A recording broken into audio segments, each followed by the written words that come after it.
psychologist, and I'm the president of the New Mexico Interfaith Dialogue. I'd like to introduce our other board members. You can stand or raise your hand. We'll start with this table right here. Stephen Hudobra is our webmaster. His wife, Jennifer, is our secretary and treasurer. This is John Barncastle. He is on our board. Gordon Brunitsky is on our board, and by the way, the person that arranged the speaker series and helped us get such a great opportunity to have to hear tonight. And then Dan Booker is recently elected as our vice president, and he is on the board. On behalf of all of us at New Mexico Interfaith Dialogue, thank you very much for having us here and for hosting this event. Thank you to the Hindu Temple Society of New Mexico for having us. We're very happy to be here. We are a 501c3 corporation, nonprofit corporation, and we're dedicated to facilitating respectful understanding of faith traditions through dialogue. So I hope there will be lots of dialogue as we get through after the presentation. We also welcome donations, and I want to thank you for donations you have made. I know some people have made donations who come to our events. We have a website. It's nminterfaithdialogue.org. You can go there for not just for a donation, but to see what we're doing and to get what the future events are. And at the close of the event, I'll announce what some of those are that are coming up. And I also just found out that when we're finished with the presentation, we can go downstairs and Prabhat will take us and explain the beautiful room that you probably saw down there and let us tour that, which is great. So now I want to introduce our speaker, Prabhat Singh, and welcome him, and he will begin with an opening prayer. So our priest of the temple will start with the chanting and then I'll take over.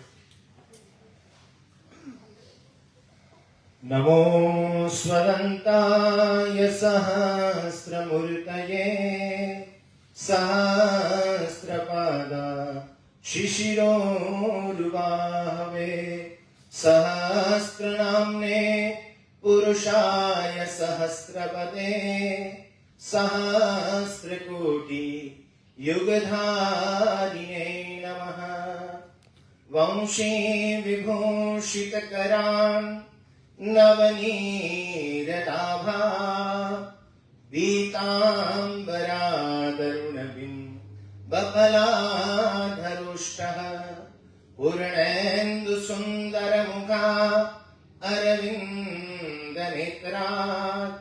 कृष्णात् परं किमपि त्वमहं न जाने अज्ञानधत्तिमिरान्धस्य ज्ञानाञ्जश्च गलाकया चक्षुरुन्मिलितं येन तस्मै श्रीगुरवे नमः ॐ शान्ति शान्ति शान्तिः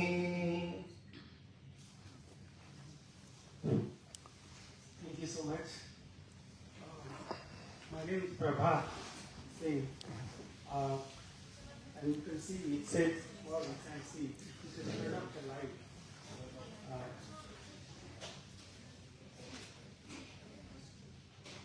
Can you see?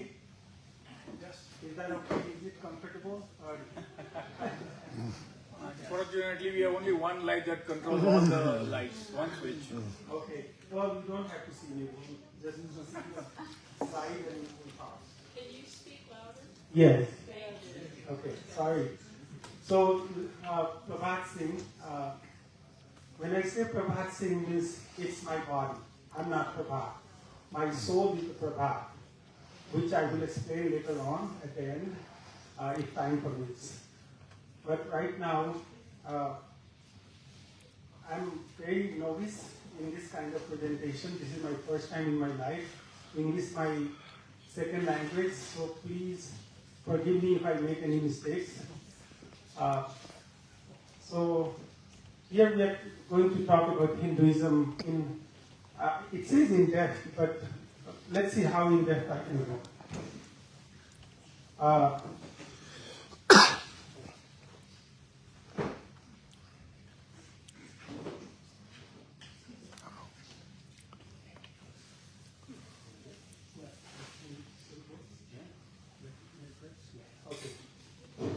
So,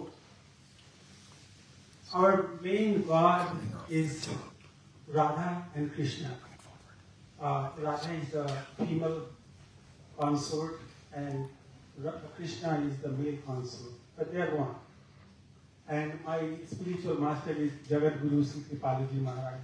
That's who I follow. And that's where I got whatever knowledge I'm going to present it to you. It may not be, I mean, we have a lot of people who are Hindu and they follow Hinduism.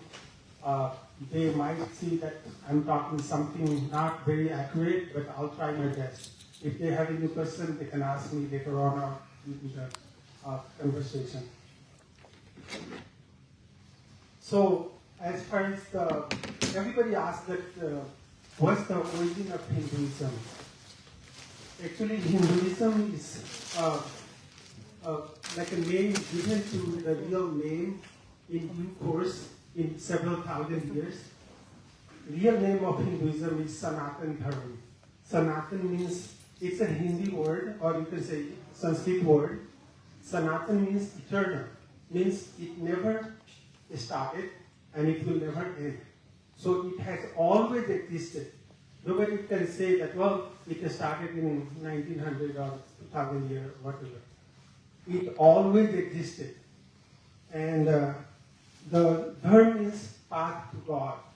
Means how we can realize the God, how we can meet God. That's the two meanings, meaning of Sanatan Dharma.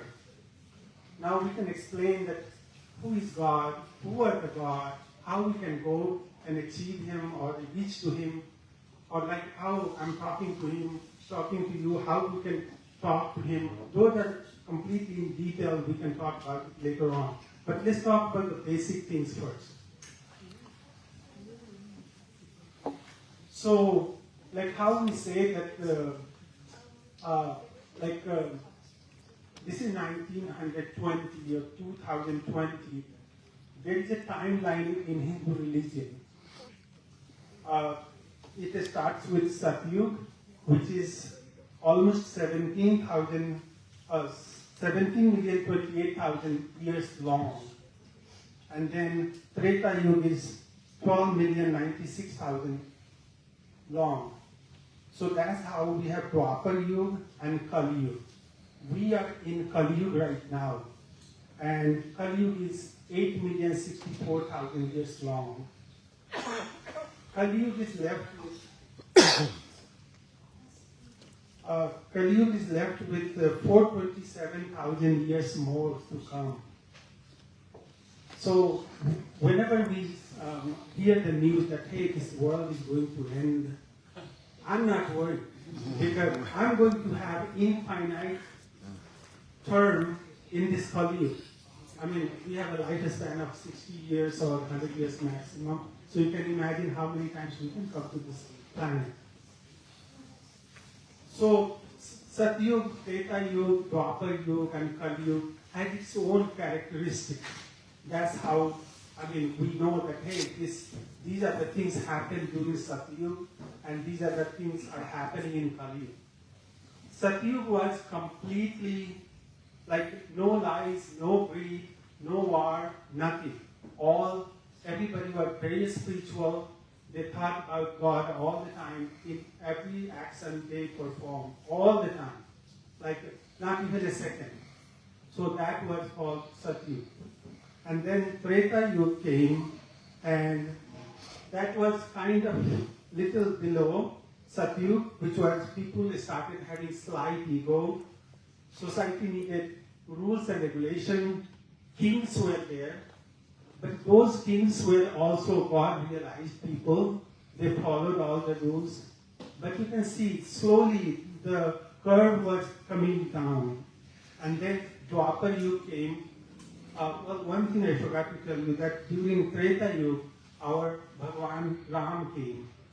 Bhagwan is another word for God we use in Hindu religion. And so Bhagwan Ram came during Treta Yuga.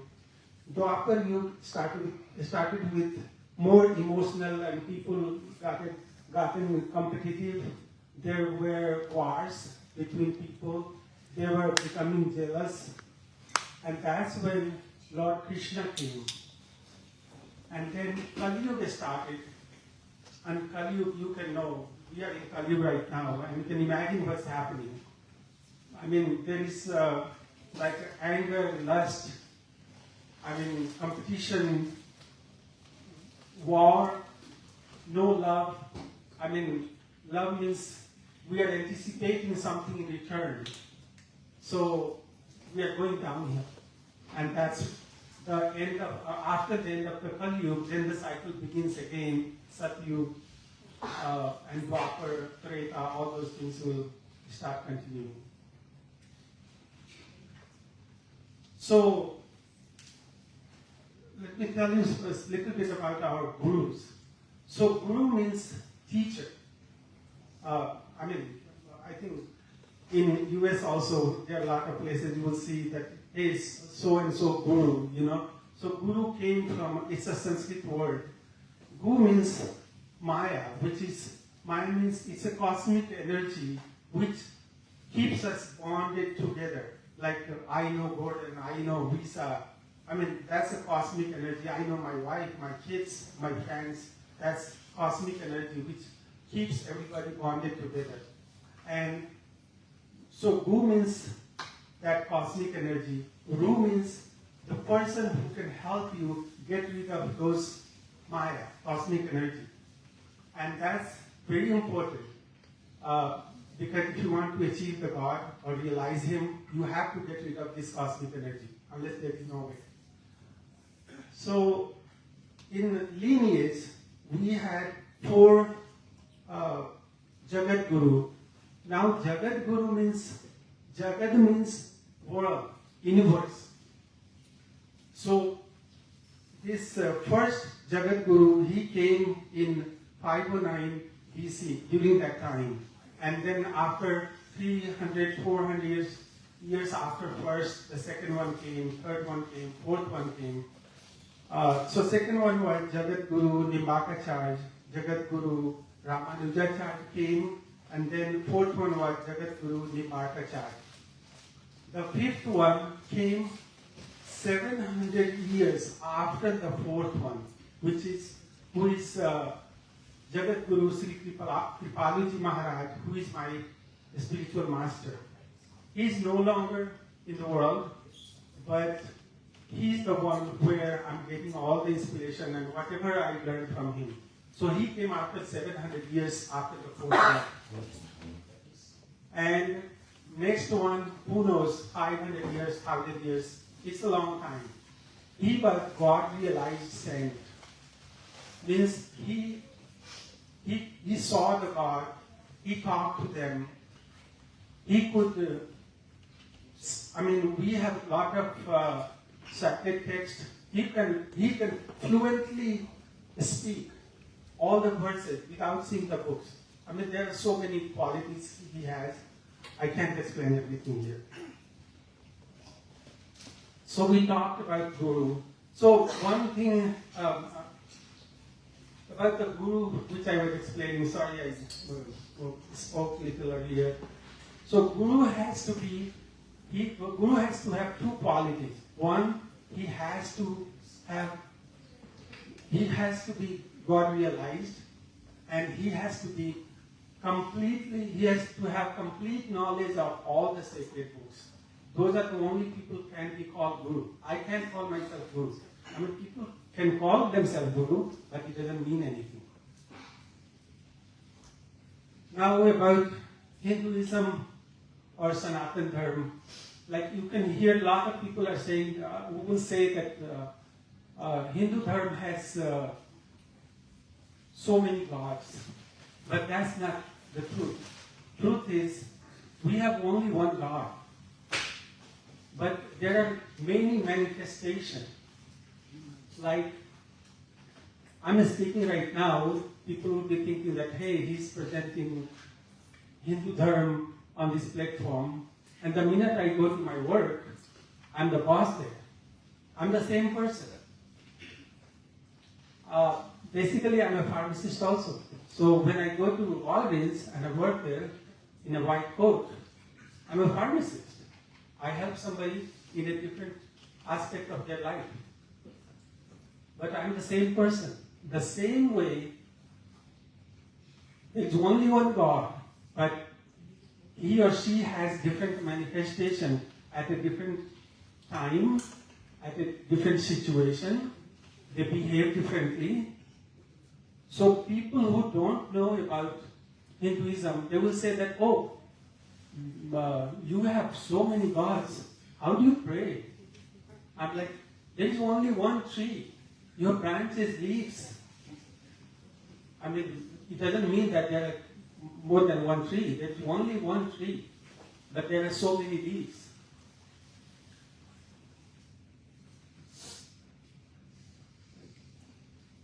So, I mean, I hope I'm clear at that point. If you have any question, you can ask me later on. I can explain more.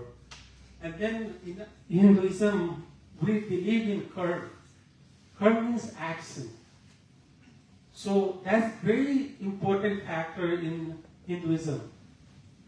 Means every action you do, it has its own reaction. Either you feel it today, or tomorrow, or maybe next life. It all depends what you do. So there are, karma is like let's dwell something about like a soul first before I go this one, because it won't make sense. So like our term is Sanatan, means it has existed always. It will never cease to exist. The same way the soul has always existed and it will never cease to exist. Soul can change the body and get into a different body. Like we have a Honda today and I'm driving. Tomorrow that Honda stops working and I buy a different car. I'm the same person. I'm not the car.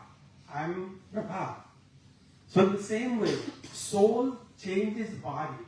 Now you can say that, well, am I going to get the same body in next life?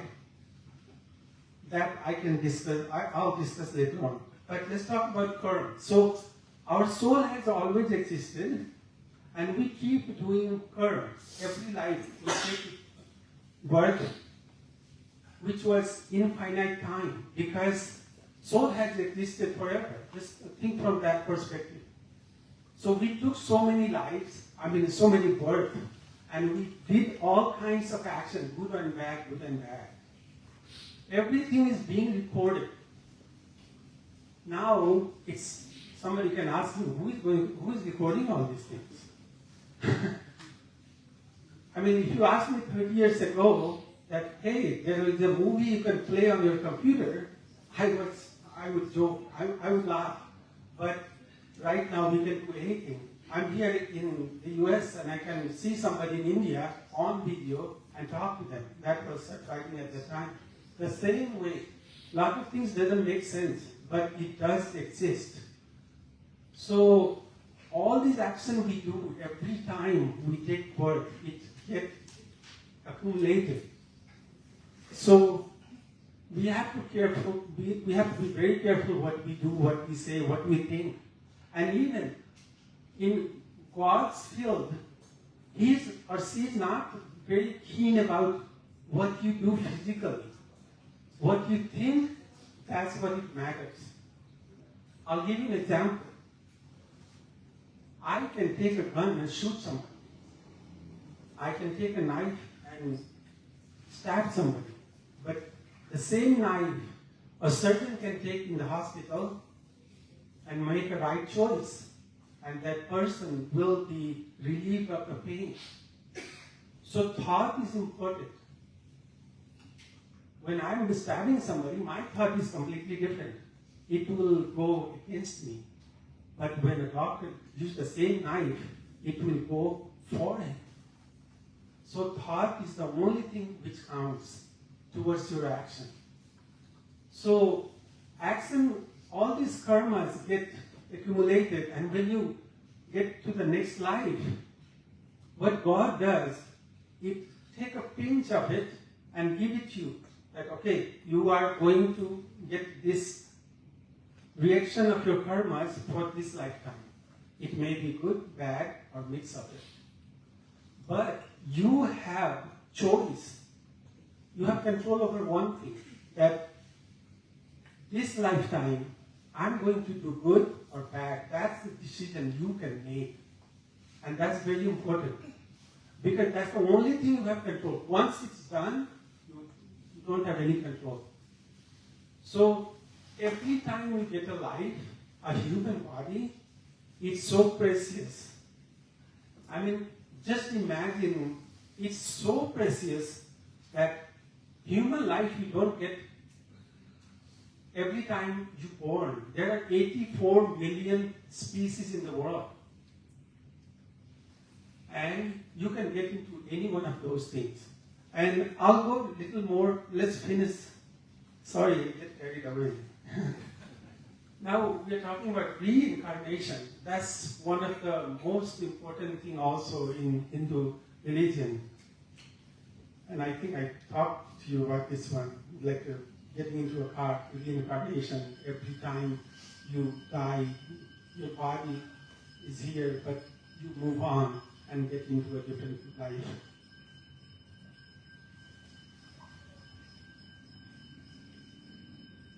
So I think I have already talked about 8.4 million creatures.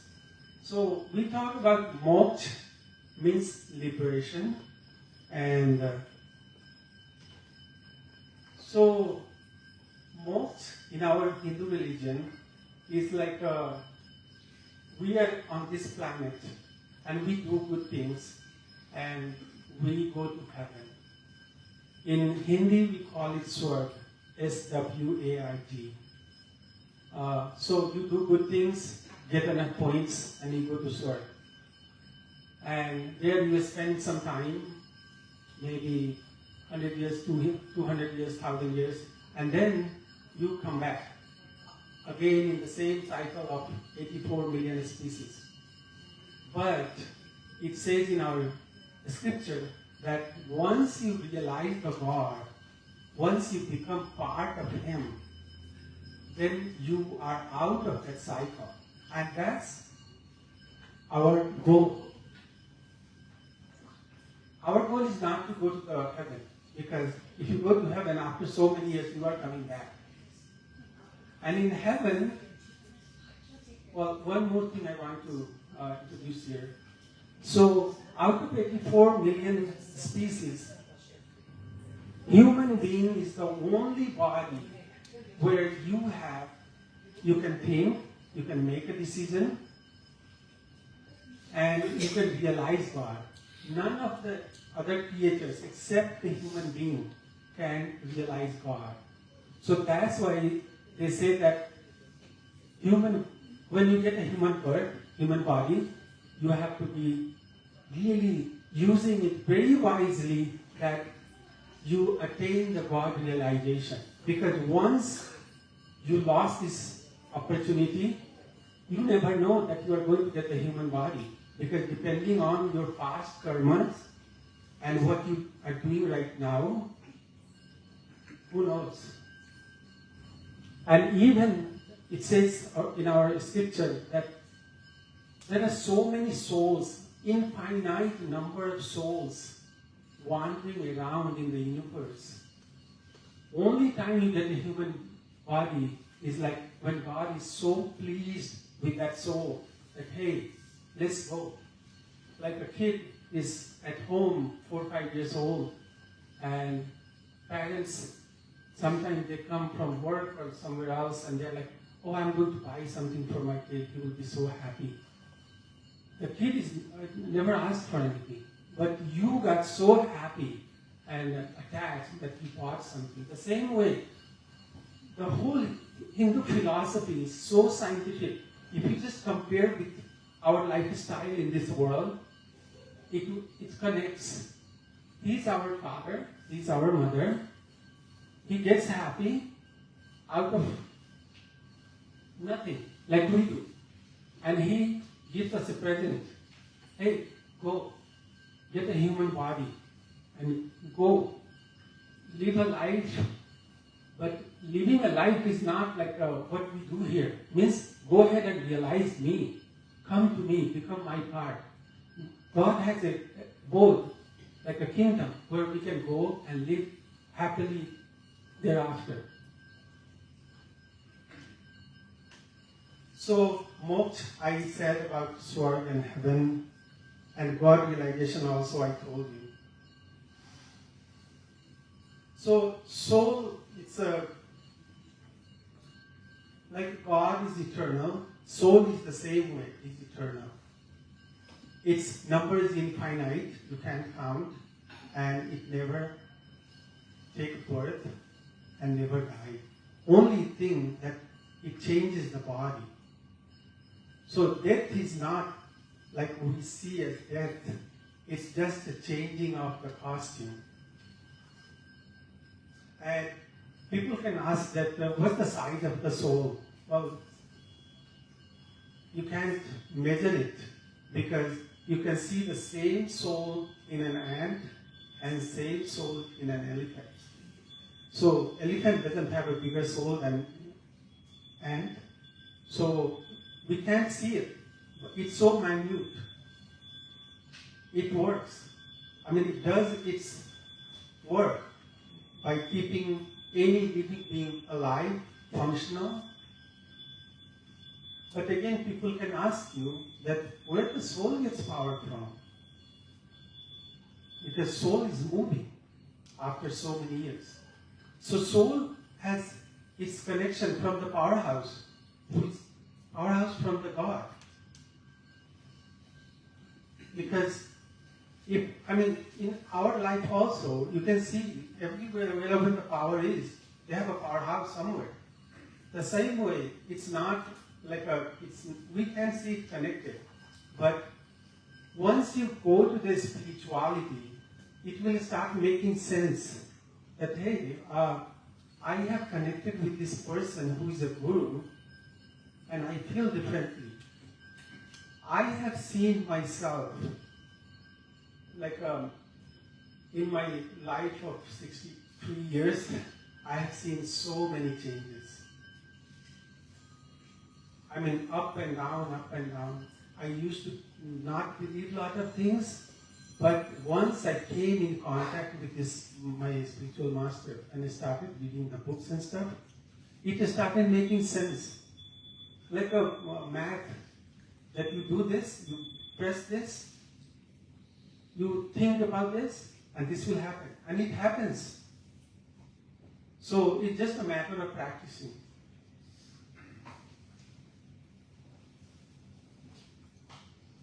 So God realization in the Hinduism, they say that there are two ways. You can read and become knowledgeable and realize God. And that's the one way. And the other way is, we call it bhakti, means devotion. So let's take an example. You want to become a doctor, you can buy all the books, go online and read everything, practice. But I think the best doctor, who is like ultimate, who realizes the God, if you compare it in that perspective, the one who goes to the school, who has a teacher. So you need a teacher to become God realized. Just by reading, by knowledge, you cannot God realize. So devotion is the most important thing. Now there are so many factors. How do you do devotion, what you should give up, what you should follow. There are so many things. We can talk about those things in detail if you are interested.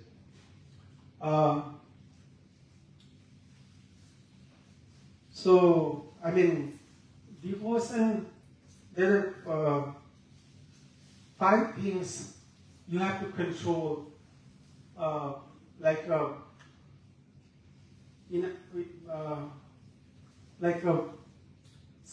we call it काम, क्रोध, लोभ, मोह, अहंकार. Means काम means you desire something. The minute you desire something, the minute it came into your mind that I need this thing, you are getting away from God realization. Because the minute you start thinking about that, hey, I need to get this glass of water right now, then your body will start functioning. I have to go there, I have to pour this water. If there is only 2 glass, 5 people, I want to get in the line first. The competition begins. So the desire is the main problem. And then anger, growth. Anger is so bad. It will always remove you. It will put back on your path. You can't move on. Because it changes the entire chemistry of your body and mind. God doesn't like that kind of behavior. Love means what do you say, love? Greed. Greed. I have $1,000 today, I'm not happy. Tomorrow I want 100,000. I got 100,000. Next, I need $1 million. I came to this country with $25 in my hand. Today I have $1 million. But that is not stopping. I want another business so that I have 10 millions, 20 millions. That desire, the greed will keep, it will just pull you back. You can't God realize.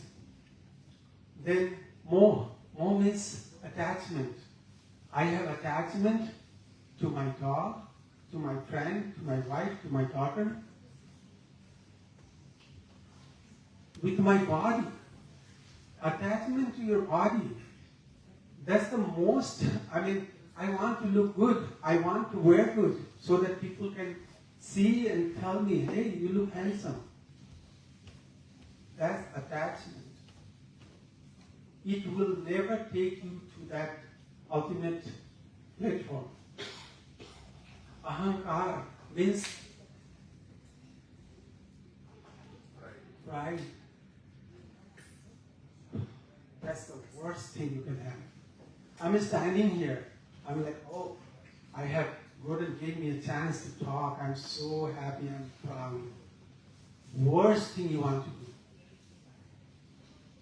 The minute you are proud of anything, it doesn't matter. Money, beautiful wife, husband, it doesn't matter. Even a penny.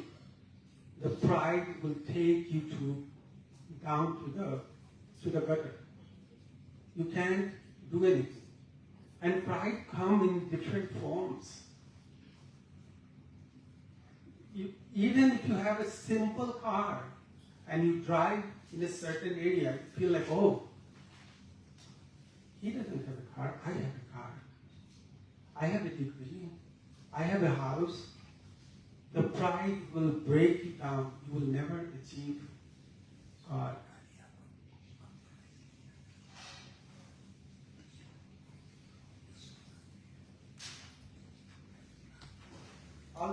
I'll speak more about those things later on. Let me I'll go through some other things. So, Bhagwan Ram came in Treta. Then same Bhagwan or God came in Dwapara as Lord Krishna. It's just a different manifestation. We call them Bhagwan.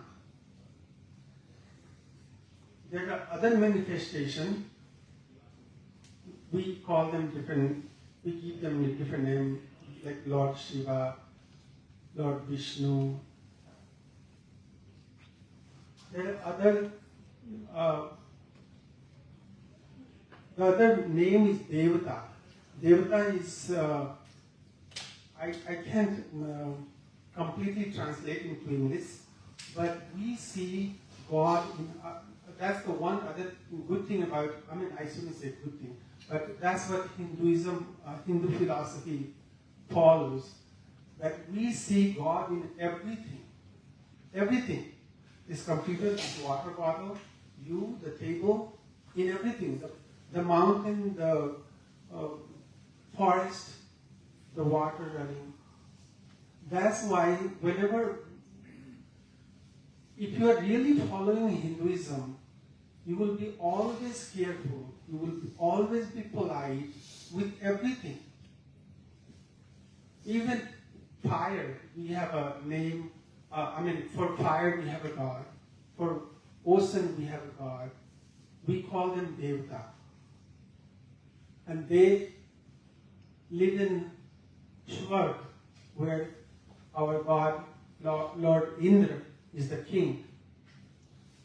So there is only one God with different manifestations.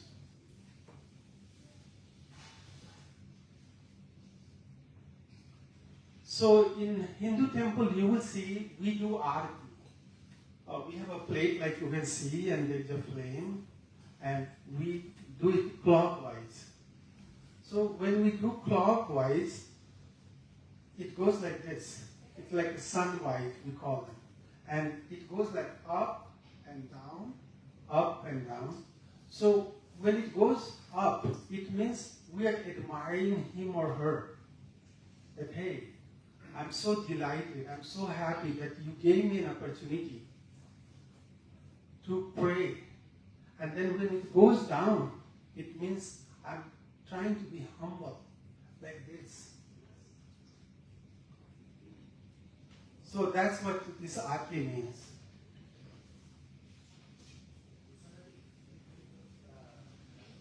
There are different deities I wrote here. Lakshmi Ma, Saraswati Ma. So Lakshmi is like a goddess of wealth. Saraswati is goddess of knowledge. Durga Ma is embodiment of strength. And you can see God of air is Vayu, God of fire is Agni. These are the different deities we have.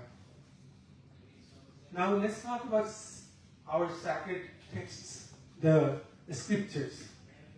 So we have, okay, let me explain something. So there are three kinds of scriptures.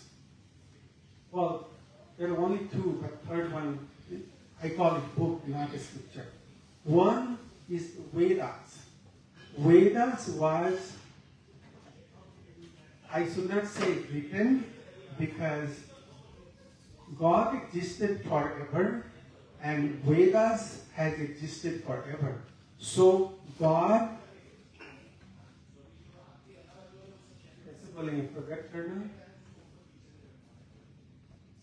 it appeared. God said, hey Vedas, come in form, come alive. That's how Vedas came in existence. So the books, which was appeared because God wanted them to appear. So that's the one kind of book. There are other kind of book when all these saints came on this earth, they wrote the books. So that's the second category. And third one is like people like us who become so elevated, so enlightened that they write the books. So there are three kinds of books. Vedas are the most important. My spiritual master says that even the God comes and tells you that Vedas are lie, tell the God, I don't trust you, I trust the Vedas. That's how original it is. So Vedas are very important. And then we have this, our saints wrote a book, which is Ramayana, Mahabharata, Bhagavad Gita, Puran. And Vedas, there are 4 Vedas: Rig Veda, Yajur Veda, Sam Veda, Athar Veda. And see how many verses are there. 10,600 verses in Rig Veda. Yajur Veda has 3,988 verses. Athar Veda has 730 hymns and 6,000 mantras. Imagine my spiritual master would say all these things out of blue. He would just sit there and he would talk like a week, 2 weeks in a row without any books. And that's how he was given this title, Jagat Guru, who came 700 years after the 4th one.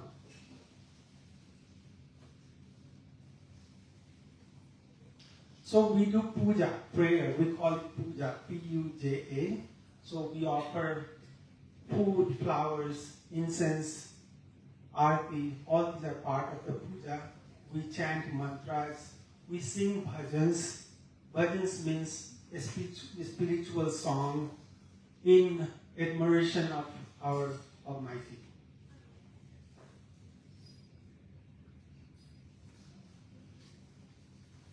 There are different festivals we celebrate. It's all very much related to our Hindu philosophy.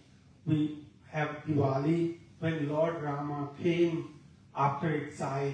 That's a long story. If you want to learn more, there are ways I can explain. But when Lord Rama came back after exile, when he was coming back to his kingdom, people were so happy and they lit the candles, or we call it diya, all over the kingdom, and that's how we celebrate Diwali. Then we have Holi, where we that also has some mythological stories, which is true why we celebrate Holi. But these days we play with colors. We throw colors at each other. We cook good food and we exchange and eat together, and that's how we celebrate.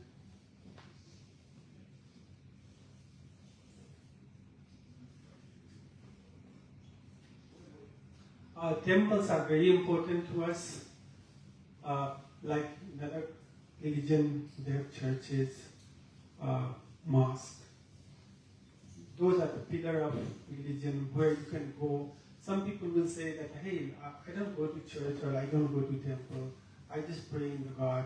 Just think this way, that if you just do your schooling at home, how far can you go?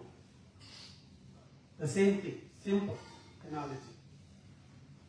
So you need a place of worship where the environment is completely different. Phone is not ringing, your kids are not calling you. You are all in one corner. Even I have a prayer room at my home. I do prayer at home. But still, I'm very cognizant that, I shouldn't be that loud, or maybe I should not spend that much because I have to go to work, or somebody might be waiting for me. But when I come to the temple, we have some sacred symbols like Om. That's like a sacred universal sound, which has its own significance. Then we have lotus. Then we have cow is our very sacred creature or symbol, whatever you say. We consider cow as our mother. One thing I'm forgetting, I didn't write anything. We have the symbol of swastika also. We have bhajans, dance, art, sculpture, all kinds of things, which is very much related to Hindu philosophy, which depicts what we believe in. especially those dances are really, once, if you see like a Kathak dance, you will engross yourself so much that you will feel elevated from where you are. It's like praying in different,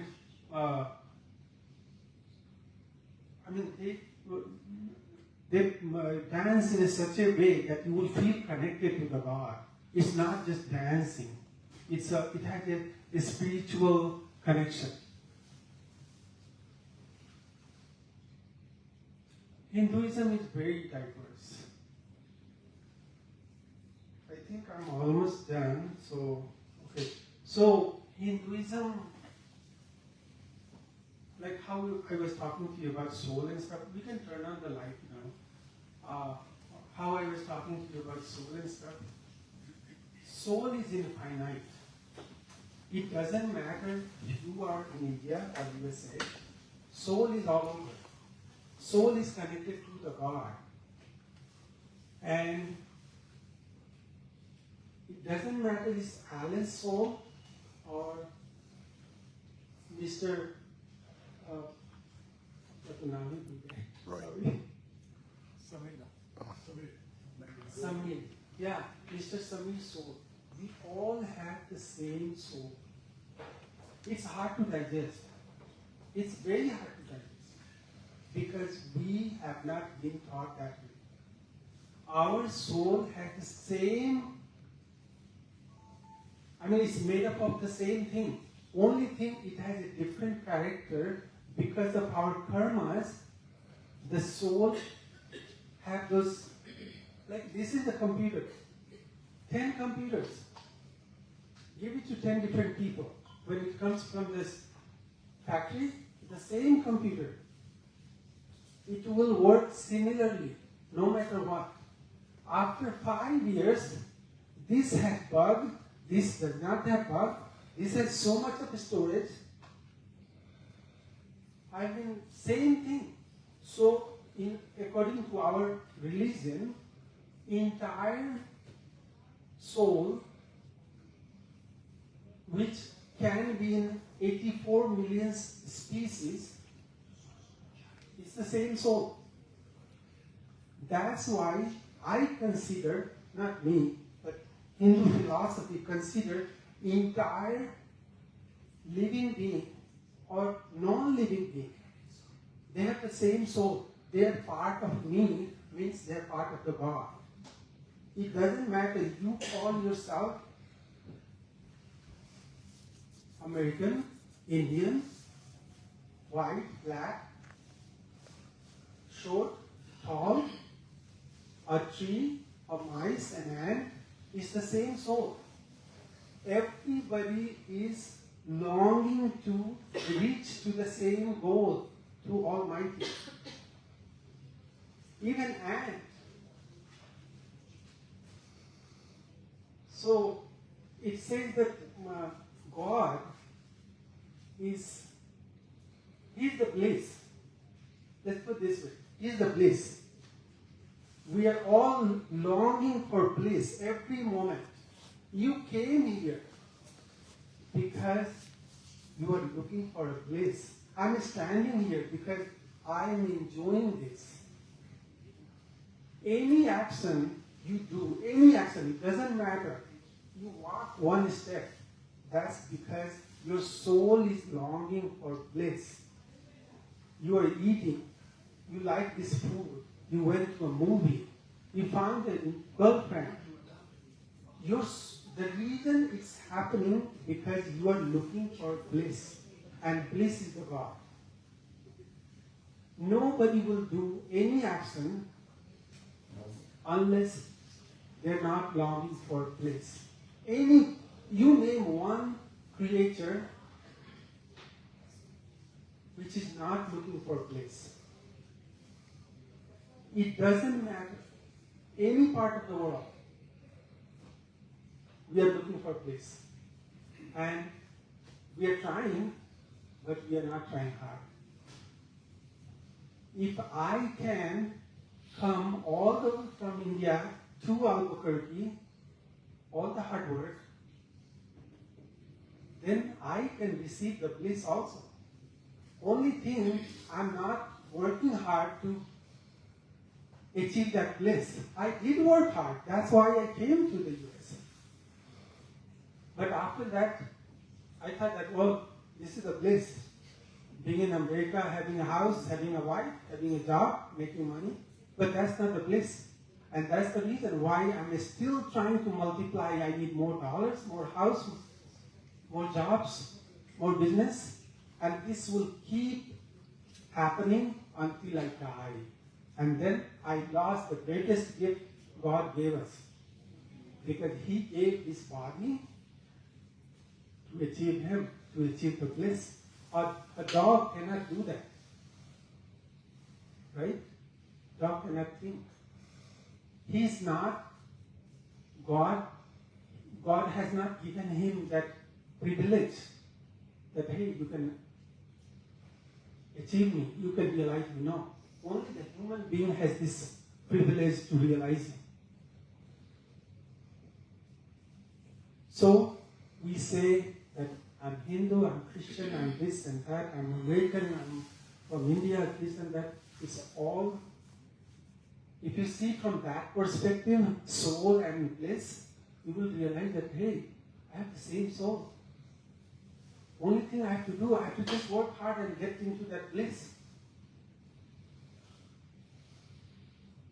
But we have forgotten completely. We are so engrossed in this world with whatever we have, surrounded by so many factors.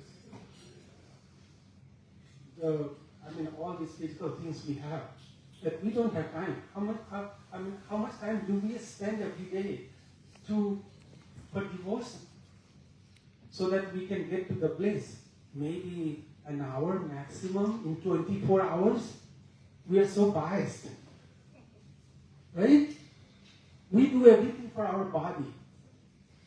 Good clothes, good food, good friend circle, good gossip. And when it comes to longing for bliss, doing something to get to the bliss, we don't have time. Oh, I don't have time. We have forgotten Him. So it's very simple. My son comes here, I hug him. He gets so excited, he's so happy. And then, the minute I stop thinking about him, then slowly he will stop thinking about me either. The same with the God. You think about him, he will think about you. It's like a Newton's third law, I think, right? So, you think as much as you can, he will give you back even 10 times better. But we don't have time. This whole religion or Hinduism is nothing but realizing the bliss. There are so many books, so many preachers, so many gurus. Everybody's telling the same thing. One sentence. Work hard to get to the bliss. That's it. We don't need such a huge temple. We don't need so many gurus. We just have to change ourselves that, hey, I'm going to work hard to get to the bliss. Of course, we need the tools to get to the bliss. Books, protection, like a discourse, singing good bhajans. Those are the tools. But decisions we have to make. All the fighting going on in the world, jealousy between you and me, because we have deviated from our main goal. How many people are in Albuquerque? So many thousands of people. How many people came here? 30, 40 people? Because your soul, your brain is motivated to achieve that bliss. You are not there yet. But you are better than a lot of people. No, seriously.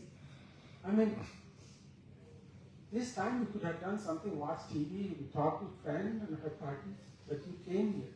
That's important. Go to him. I mean, if I didn't know him, do you think that I was going to be here? So,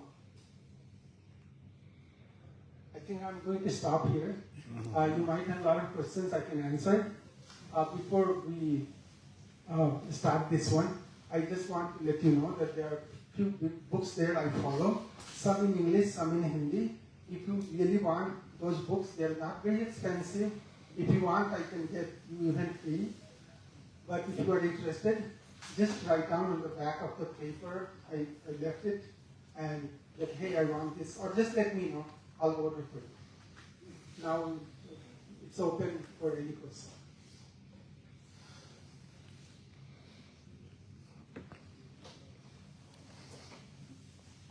Yes, sir. How many Hindu temples are in New Mexico? Oh, I think one. Well, no. There are one in Taos, one is here, right? There's two.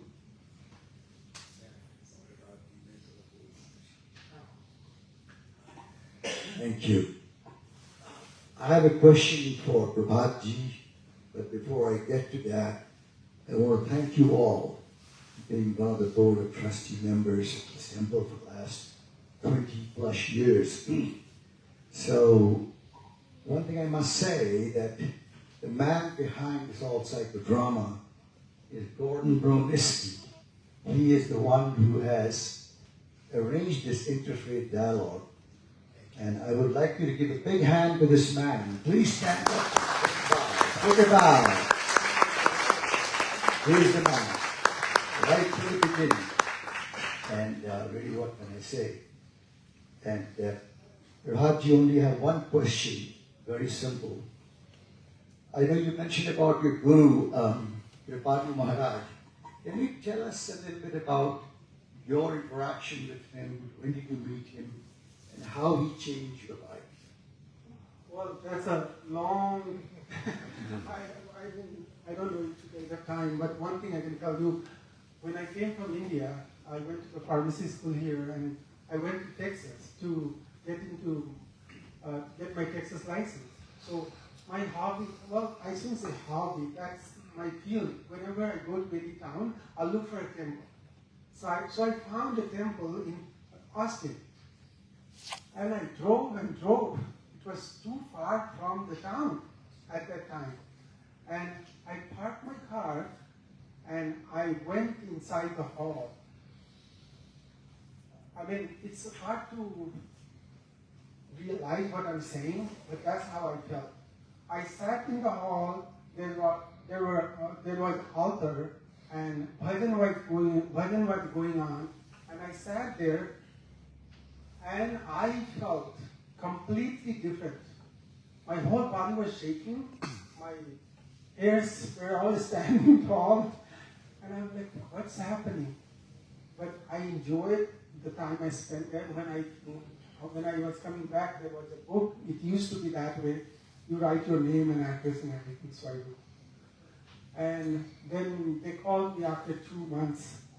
It was like in 96, 97, I don't remember. So those preacher, they called me and they said that, oh, I want to visit you. And I was so excited.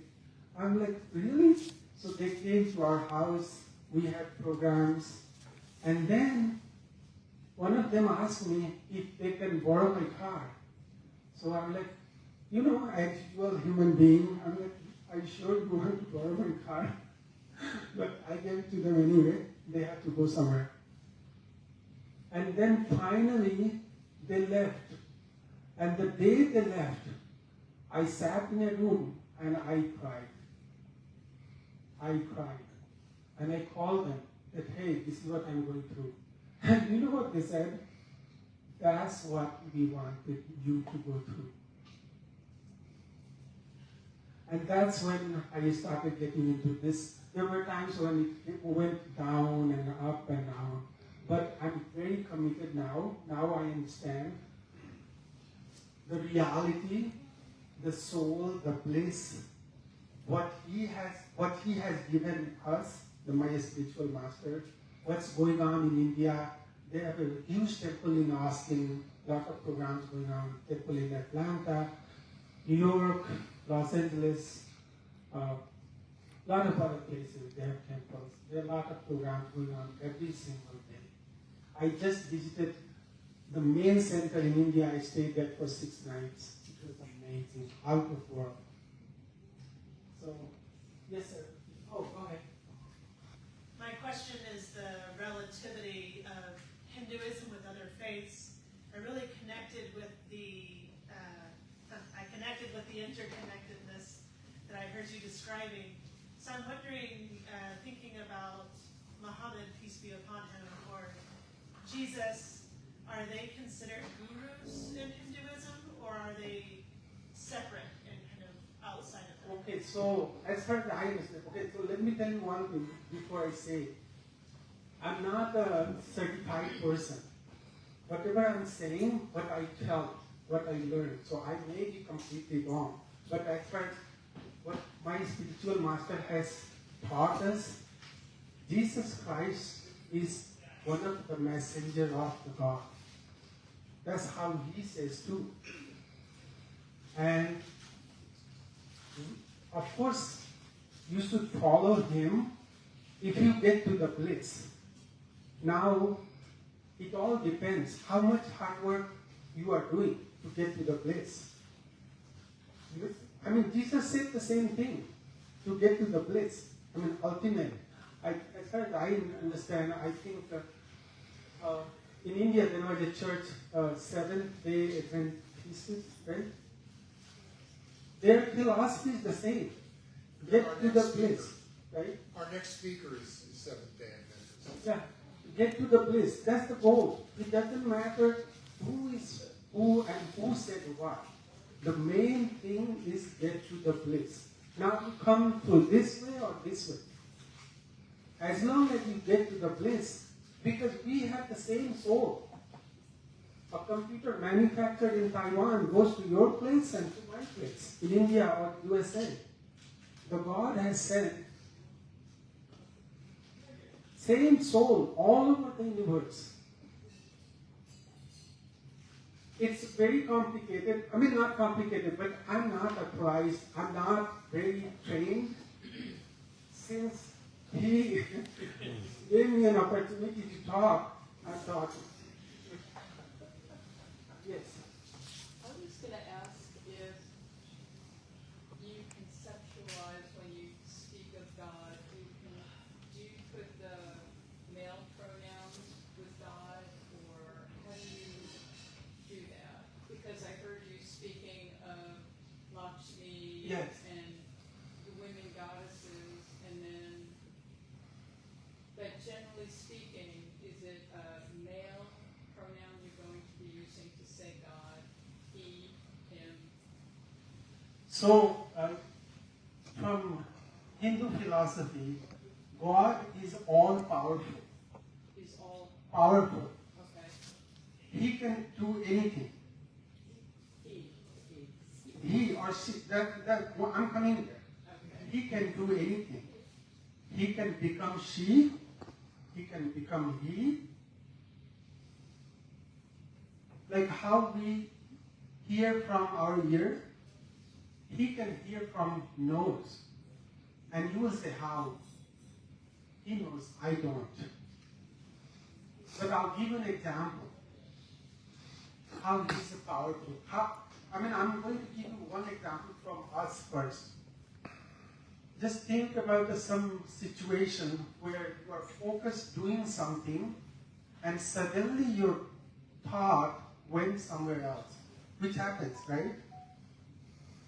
You were writing and your brain went somewhere else and you wrote something you should not be writing because your thought, your brain waved away. The reason I brought this one, because physically we are doing something, physical doing something else, but our thought is most important. So the same way, thought is part of the God, which is all powerful, all pervading. That's why he can manifest as a female or a male, even as an animal. We had so many incarnation of God as an animal form.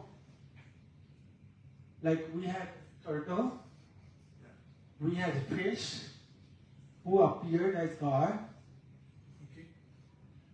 Lord Krishna, we keep talking about Lord Krishna, but his consort is Radha, and this is going a little deeper. So Radha is the supreme. We have people here who are Hindus. They have different, they see things differently, and I'm not contradict here. I'm not contradicting anybody here because I'm not that knowledgeable. But my spiritual master follows Radha, who is she. And Radha is a superpower. I'm talking in the layman's language. She is the superpower. If she is happy, Lord Krishna is happy, we are happy. So female part of the God is very important in Hinduism. And that's why in Hindu society, and I'm not saying that the bad things are not there, but in general I'm talking about in normal life. Female are treated or worshipped completely differently. There are so many bad things in the society, we're not talking about those things, but I'll give you an example. So I was sitting at my home with my dog, and my wife had to come from work at 5 o'clock, and I was there at 4 o'clock, me and my dog were sitting. The house felt like empty, complete empty. And we were waiting that she will come, she will come. The minute she walked in, seems like the lights was on. It's not like just white. I'm talking about, I think she would think the same way when I'm not there. So it's vice versa. Female are very important in all the deity we have. There are so many. And God can change. They're very powerful. We cannot imagine even. In our scripture it says that God thinks that, hey, Ved appeared and Ved appears. Like how we see, I was talking to you about the Satyug, Treta Yug, Dwapar, and Kali Yug. After the Kali Yug, God is going to completely dissolve the whole thing. He doesn't have to dissolve individually. He would just say that dissolve and everything will disappear. It's beyond our comprehension. Now I understand to some extent, but it's beyond comprehension. We cannot comprehend. Can I help you, sir? Yes. In Hindu philosophy, the Brahmin philosophy, the concept of God is, they call it neti neti. Neti neti means neither this nor that. You can't address ultimate as a him or her. It could be, like anything, because Hindu philosophy accepts everything. Neti neti, they call it neti neti, means neither this nor that. Correct me if I'm wrong. And it says that God can be in a form, like a human form, or God can be without any form. You can just feel him or her, presence of him or her. When you are doing devotion, you don't see the God. You just think, and then if your devotion is right, you will start feeling. I was educated in a Catholic school. I used to go to church during my in between my classes. And when I go to church, I would feel completely different. When I would go to my class, I'm afraid of my teacher. She will ask me something. But when I go to church, it's completely like somebody's calling me, hey, come and sit down. Even though you don't see the Almighty, He or she is there. So God has like a power which is not, we can't compete. We can't. She can change. So that's how. What I'm noticing is that you use he when you talk about God, and that's what I was asking. That's fine. So, when you Pronoun is male. yeah, so you get used to certain things which I have been since my birth, but now I'm getting this spirituality. I'm seeing completely different. Now I see Radha as the supreme power, the female. And when I sing a bhajan, when I practice my instrument at home, most of my bhajan is praising Radha, who is she. So it's just a habitual thing. Okay? Anything else? Yes, sir. Yeah, so first, thank you. I really, really enjoyed your presentation. All the time you spent preparing. You're a gifted teacher. I learned so much, so thank you. So the question I have is, you mentioned the goal is really to attain God. And there's lots of ways to do it, and it takes a lot of work. My question is, can you tell if you have attained God? Or is that just something that you continually strive for until you die? Until I attain God. Yeah, is that your question? Yeah. Okay, so attaining a God is not that simple. I'm not even a drop in the ocean. You can imagine what I'm saying. Not even close. I have all those 5 vices. Kam, Krodh, Moh, Lobh, Ahankar. Until I get rid of all those 5 vices, I will not even come even close to what is there. Our spiritual master, he is a God-realized saint. But he has so many preachers who goes around and preach. None of them are God-realized. And they know 1,000 times more than I do. They can talk like anything. Impromptu. There is one preacher out of all those preachers, I think I have met her only once. I have talked to her. I have met once and I talked to her once. So, 2 times. I think she's a God realized. Because when she talks, you feel completely different. I mean, I have come across so many preachers in that group, but she's the one. I can say that, I mean, based on what I have knowledge, I think she's God realized. The God realization is not difficult, but it's not easy. You can't have your daily life 24 hours, 23 hours doing something else and 1 hour for God. Think this way. If you want to become a PhD in physics, and if you work at a restaurant 20 hours, can you become a Nobel laureate in physics? The simple thing, it's a simple analogy. And here you're talking about God. I mean, He's the one who gave us everything. I'm talking to you because of Him. This opportunity, do you think that I have the capability to talk about Him? It's a grace. We are all here. You did not decide to come. He sent you there. Whatever religion you follow, it does not matter. You are here because someone has graced you. Now the goal is He gave you the body. He gave you all the tools. Now the body is in your hand. What do you want to do with this?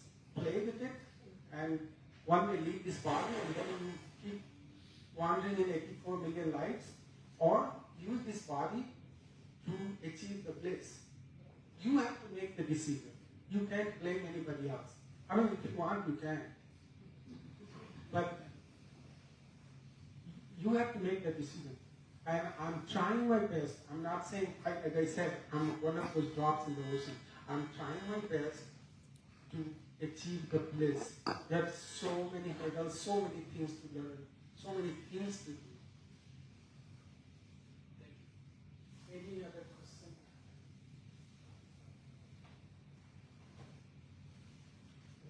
Yes, sir.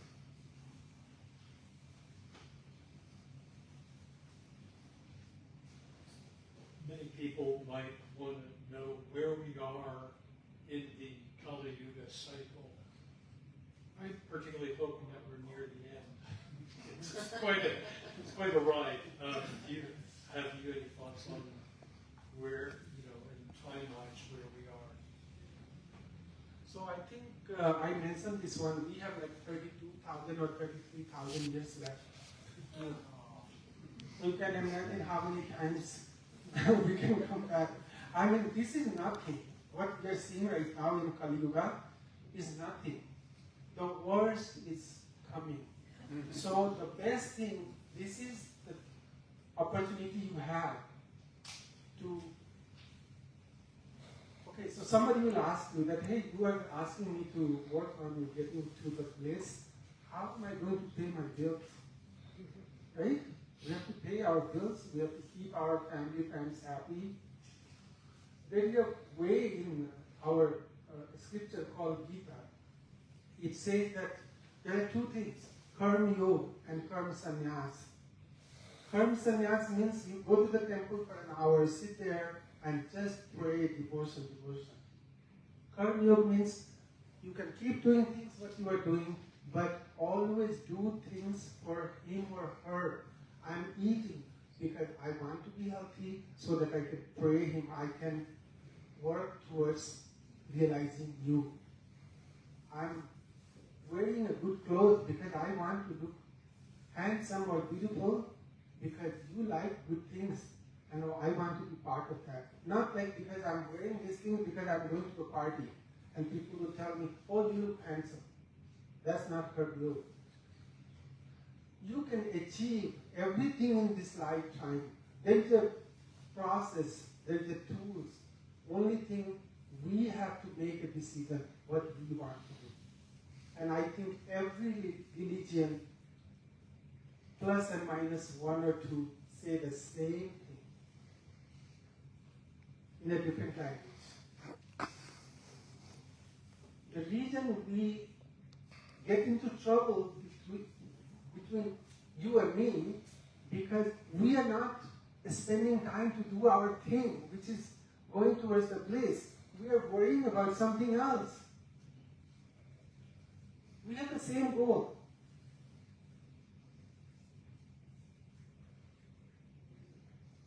Any other question? Prabhat, Yes, sir. maybe you could speak briefly on prema. Prema. Oh, yeah. So, Once again, yeah.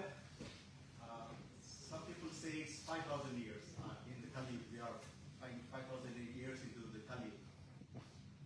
Most of the texts say we are into 5,000 years in the Kali.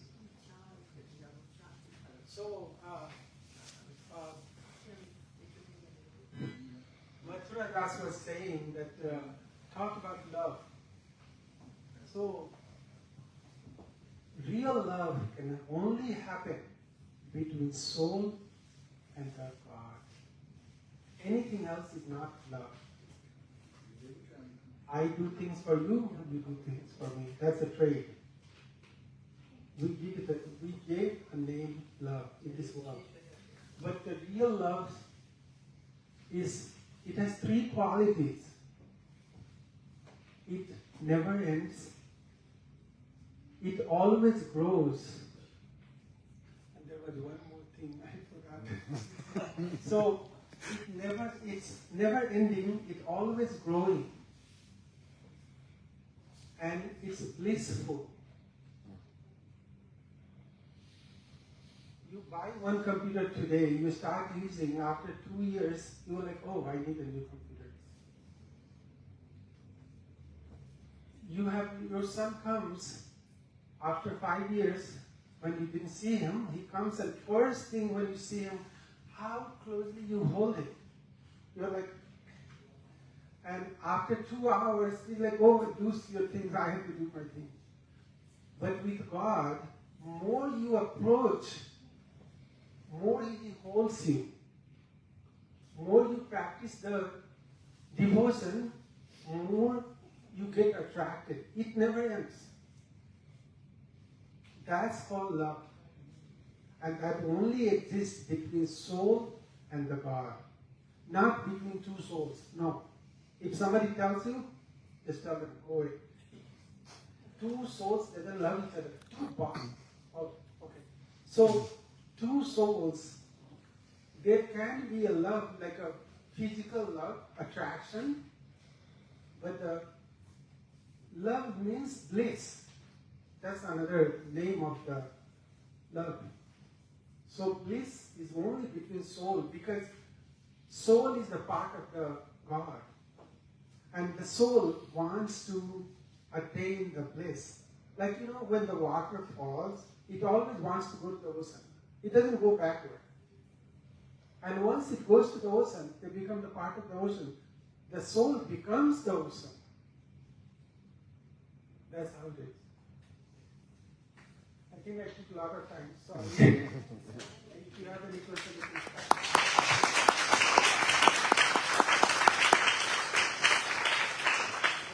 So, as I said in the beginning, I'm a novice. First time I was presenting something like this. So I must have made a lot of mistakes. Forgive me, please. And one request I have for you guys. I know it will take you 1 minute of your time. The paper you have in front of me, or in front of you, or if you want to get one, write me one reason, one thing you did not like about me. Please. No, seriously. This will help me. Write one thing you did not like. I want to know. Just one we did and one we didn't? no. Just one you did not like. Because I want to know where I can improve. You know, the best friend is the one who criticizes you all the time. Because they are telling you where you are making mistakes. I'm talking here, I talk about the grace and everything. The physically, I give credit to my wife also. She made me very strong by telling me what you should be doing, what you should not be doing. That's so important. Even my kids tell me, oh, you could have done this way, don't do this. They're my friend. So please write one reason, one thing which you did not like about me, please. All right, well, I thought that was fantastic. What about you?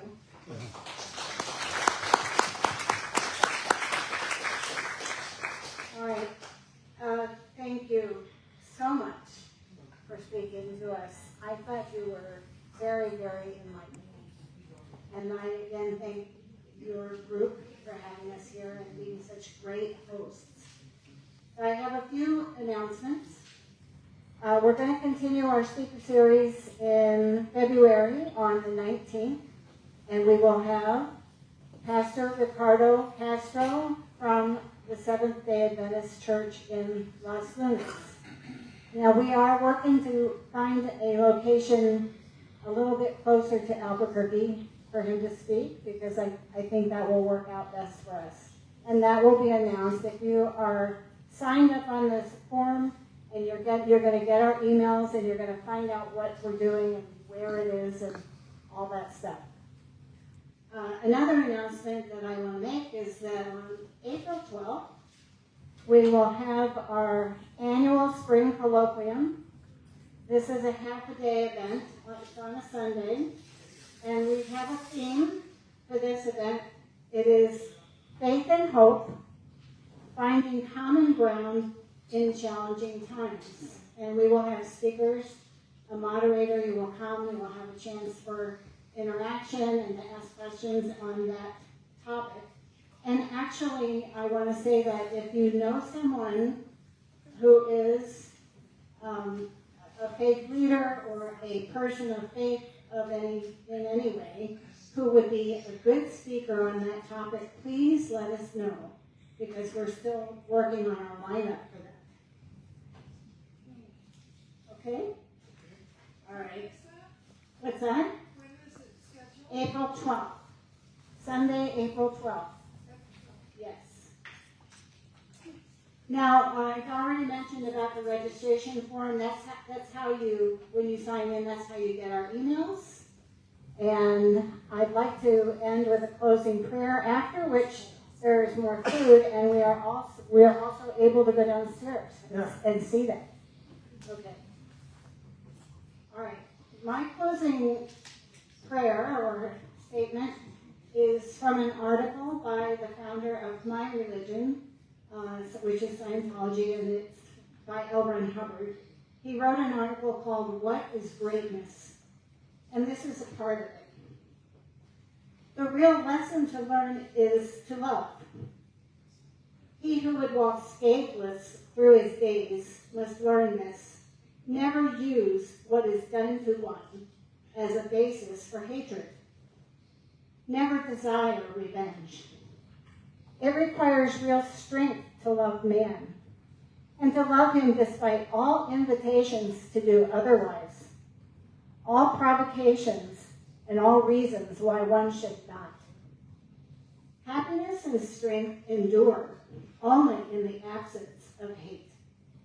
To hate alone is the road to disaster. To love is the road to strength. To love in spite of all is the secret of greatness, and may very well be the greatest secret in this universe.